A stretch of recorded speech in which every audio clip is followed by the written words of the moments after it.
আজ আমি বানিয়ে নেব এগ ধাবা মশলা। তার জন্য নিয়ে নিয়েছি কিছুটা আলু ফ্রাই আর দুটো ডিম, যেটা আমি আগে থেকে বয়েল করে কেটে রেখেছি।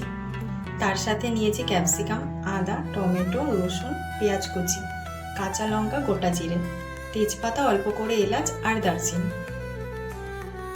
গরম হয়ে যাওয়া তেলের মধ্যে আমি তেজপাতা, টমেটো, রসুন, আদা, ক্যাপসিকাম, কাঁচা লঙ্কা, পেঁয়াজ আর গোটা মশলা করে ফ্রাই করে নেওয়ার পরে দিয়ে দেব মশলা। তার জন্য নিলাম কিছুটা হলুদ, কাশ্মীরি লঙ্কার গুঁড়ো,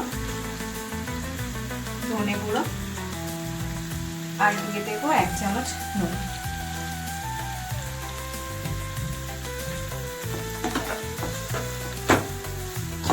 এরপরে ফ্রাই করা আলুগুলোকে দিয়ে কষিয়ে নেবো ভালো করে।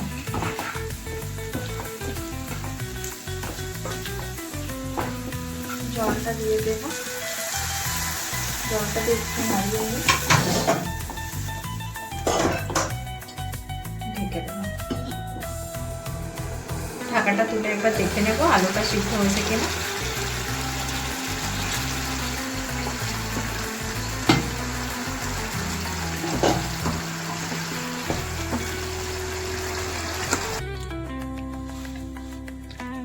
এবার দিয়ে দেবো ডিমগুলোকে।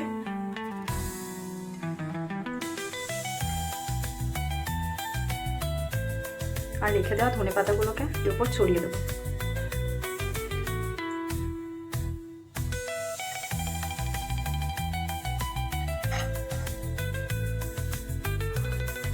রেডি হয়ে গেছে আমার এগ ধাবা মশলা।